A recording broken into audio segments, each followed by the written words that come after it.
करनाल में किसानों पर लाठीचार्ज की कांग्रेस प्रदेशाध्यक्ष कुमारी शैलजा ने कड़ी निंदा की है। उन्होंने कहा कि अफसर की ऐसी हिम्मत नहीं कि वो ऐसा बयान दे। सरकार के इशारे पर उन्होंने बयान दिया है।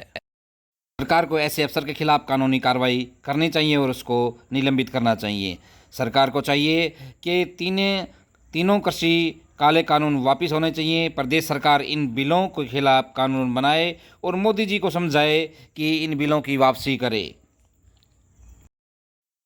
चरखी दादरी के गांव शाहवास की अनुसूचित जाति की नाबालिग छात्रा के अपहरण के मामले में उन्होंने कहा कि प्रशासन इस तरह के मामलों में लिपापोती करता है और जब आदमी गरीब होता है तो उस प्रशासन की ज़्यादा हिम्मत बढ़ जाती है। प्रशासन मनमानी करता है क्योंकि सरकार कमज़ोर है।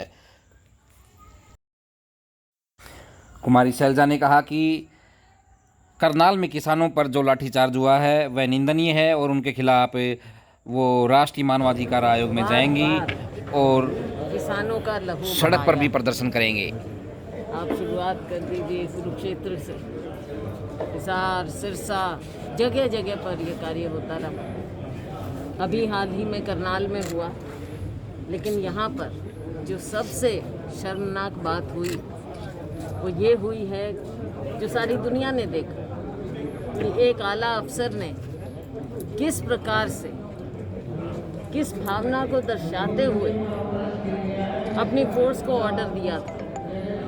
जो कहकर ये कहें, जो सरेआम कहें, ऑर्डर दें कि किसानों के सिर फोड़ने चाहिए।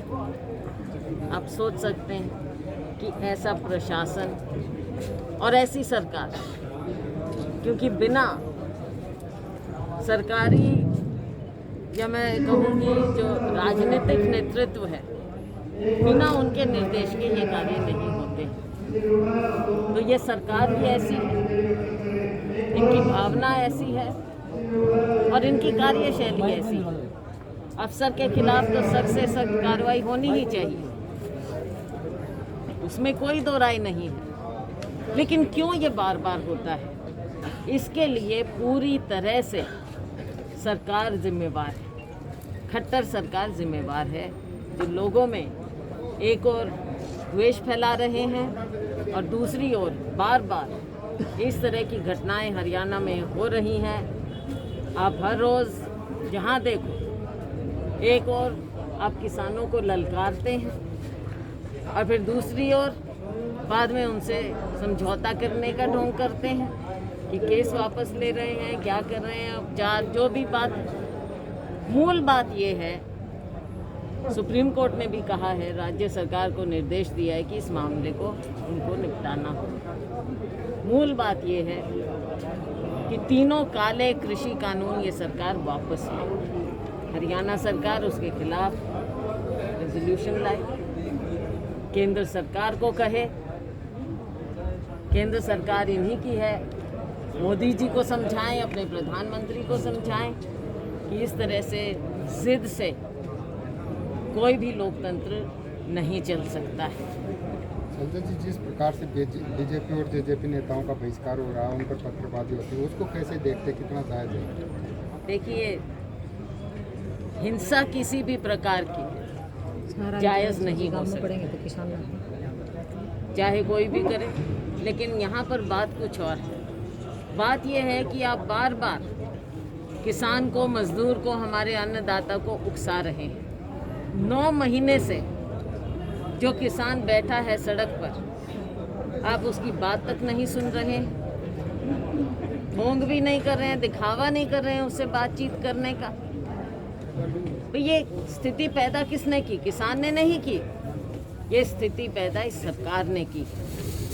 इसका हल भी सरकार को निकालना होगा।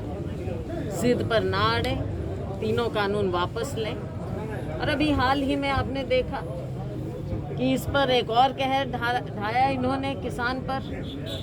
अब आज के दिन भूमि अधिग्रहण जो होगा उसमें कोई भी कभी भी फैसला ले लेगा और किसान की ज़मीन उसको औना पौना भाव दिखाकर, मुआवजा दिखाकर उसकी ज़मीन आप ले लेंगे। इस ज़मीन माटी है, माता है उसकी कीमत आप कैसे लगा रहे हैं? सिर्फ आगे बड़े घरानों को बेचने के लिए, बड़े कॉर्पोरेट सेक्टर को बेचने के लिए।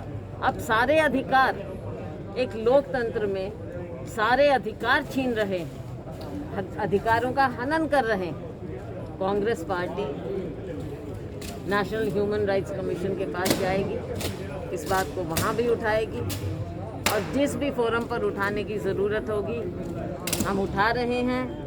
ज़मीन पर संघर्ष करके, चाहे सदन है उसमें संघर्ष करके, कांग्रेस पार्टी हमारे किसान मजदूर के साथ खड़ी है और खड़ी रहेगी। मैडम जी, अगर बात करें इनेलो की, तो इनेलो supremo Om Prakash Chautala third term के लिए अपने पुराने जो मित्र हैं उनसे मिल रहे हैं। अलग अलग राज्यों के सीएम या पूर्व सीएम से वो कह रहे हैं तीसरा मोर्चा की तलाश कर रहे हैं। देखिए, ये तो पहले भी होता रहा, कोशिशें होती रही, लेकिन आज के दिन देश को और प्रदेश को ज़रूरत है मजबूत विकल्प की, और वो विकल्प केवल कांग्रेस पार्टी। अगर कांग्रेस की बात करें, आपने कहा विकल्प है, लेकिन कांग्रेस में जिस प्रकार से धड़ेबाजी है, गुटबाजी है, सिंधु पंजाब में कह रहे हैं कि ईंट से ईंट बजा देंगे, राजस्थान में भी कलह हुई थी, हरियाणा में भी कुछ ऐसा ही हाल है। हरियाणा में कोई ऐसा हाल नहीं है। आपने देखा कि जब भी कोई हमें संघर्ष करते हैं, लोगों की आवाज़ उठाते हैं, सभी लोग उसमें मिलजुल कर भाग लेते हैं और इस सरकार की जन विरोधी नीतियों के खिलाफ हम लड़ाई लड़ते हैं। पंजाब में चुनाव होने वाला, लेकिन इस प्रकार से गुटबाजी होगी, कांग्रेसियों की ईंट से ईंट बजाएंगे, तो लगता है कि दोबारा आप आएगी सरकार। कांग्रेस पार्टी की सरकार बनेगी। चुनाव आप देखेंगे, चुनाव आ रहा है और चुनाव के समय सभी लोग इकट्ठा होकर मिलजुल कर चुनाव लड़ेंगे और कांग्रेस फिर से सत्ता में आएगी। प्रदेश में हर रोज़ बेटियों के साथ शोषण होता है जी। पीछे सोनीपत में भी घटना हुई और अभी हाल ही में इसी अगस्त महीने में दादरी ज़िले में एक घटना हुई है। एक लड़की का अपहरण हुआ है, नाबालिग का, लेकिन पुलिस ने सिर्फ गुमशुदगी की रिपोर्ट लिखवाई, अपहरण का मुकदमा दर्ज नहीं किया है। ये हमने एक बार नहीं बार बार देखा है कि जब इस तरह की बातें होती हैं तो सबसे पहले प्रशासन का ये प्रयास होता है कि उस पर लिपापोती की जाए या उसका ध्यान ही ना किया जाए, और ख़ास तौर से दिक्कत कब आती है जब गरीब परिवार उसमें, गरीब लोग, तब ज़्यादा दिक्कत आती है। ऐसे में ये सरकार को, जहाँ सरकार नाम की चीज़ ही नहीं है, आप देखते हैं कि प्रशासन अपनी मनमानी करता है, और ये तभी होता है जब सरकार कमज़ोर होती है या उसको वो सही दिशा नहीं दे पाती।